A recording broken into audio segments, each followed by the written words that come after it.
Wasting no time, Lin Tian organized a grand feast that raged on for an entire day and night, consuming nearly every bit of meat available. He ate to the point of nausea. Still, he pressed on, and at long last, he broke through to level 80. Unlike other races, goblins didn't gain experience through battle. The goblin race evolved only by utilizing the gene devour skill, an ability that relied solely on absorbing and consuming prey. Fortunately, the skill never caused the sensation of fullness. If it had, Lin Tian would have likely eaten himself to death long ago.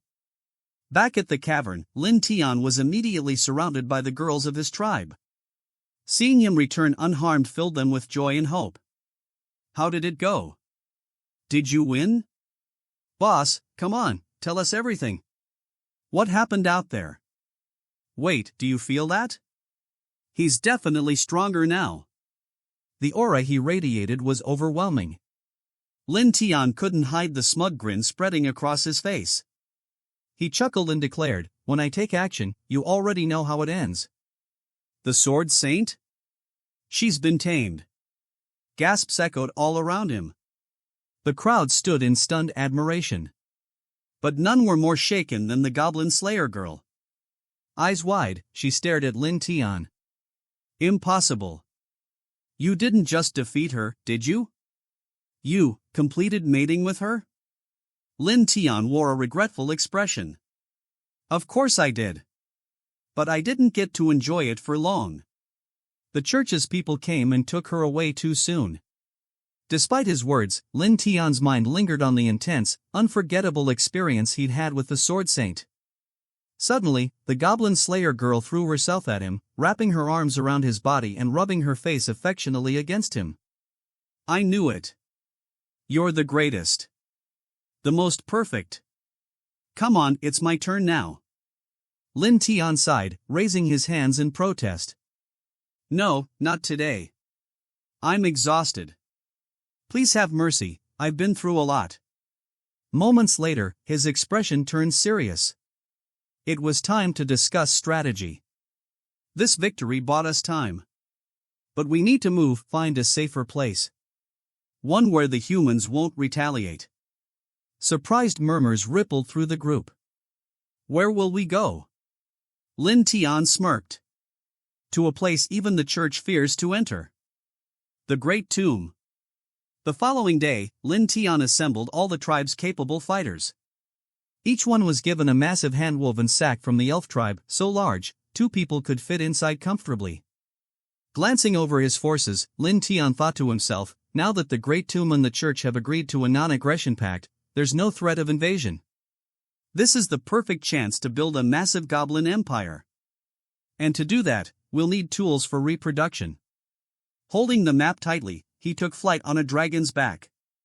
Remember, he commanded, our goal is capture, not slaughter if they're young women. Bring them along. Even if they're children, they'll grow into usefulness. As for the men, kill those who resist. The rest, deal with as you please. With his orders given, Lin Tian dispatched his army.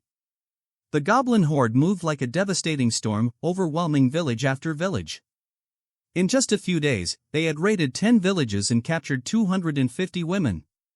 To Lin Tian, this was disappointing, far below his expectations. Still, there were 19 more villages and 2 towns between them and the Great Tomb. He was confident he could capture at least 1,000 more. Before long, a small town appeared at the foot of a mountain. Lin Tian gave the order, prepare the sacks. The town would be taken swiftly.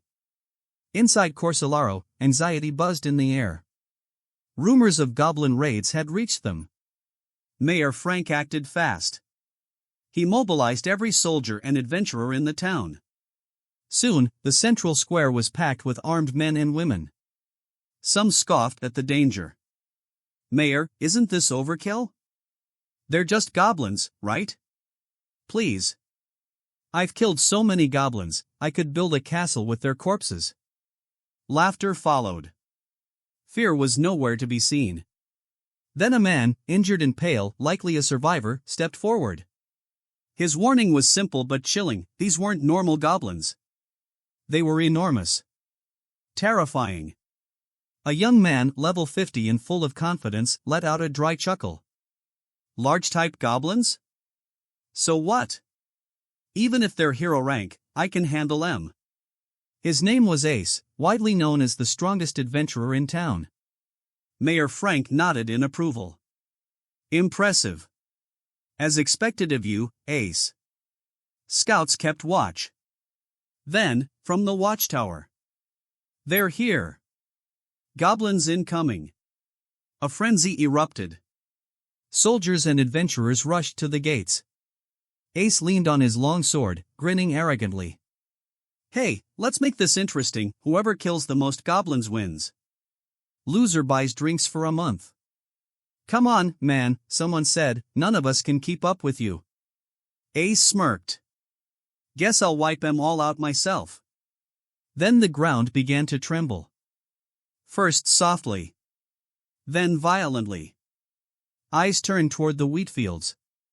And what they saw shattered their composure. From the dust emerged berserker goblins, towering, four-armed beasts with grotesque muscles. Just looking at them froze the blood. Behind them came bone-spike goblins, bodies bristling with deadly blades. Then shadows moved behind the dust clouds. Above, a dragon soared through the sky. Panic hit like a hammer. People dropped to their knees. Is that a real dragon? Why is a dragon with goblins? Run! Chaos broke loose.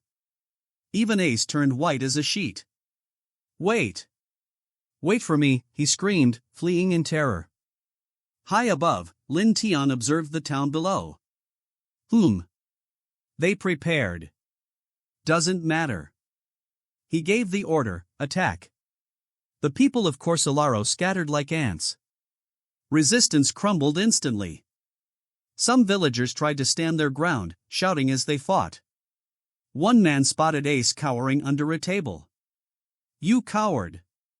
Didn't you say you could take them all alone? Ace trembled, muttering to himself. Why are these goblins so terrifying? Are they even goblins? Then one of the bone-spike goblins approached. Its footsteps thudded, slow and deliberate. Its jagged mouth twisted into a wicked grin. Hide well, little man. It's my turn now. Ace stared up in horror. His heart gave out. A scream tore through the air. And Ace died, overwhelmed by sheer terror. The goblin looked down at the corpse, disappointed. I thought he'd be more fun.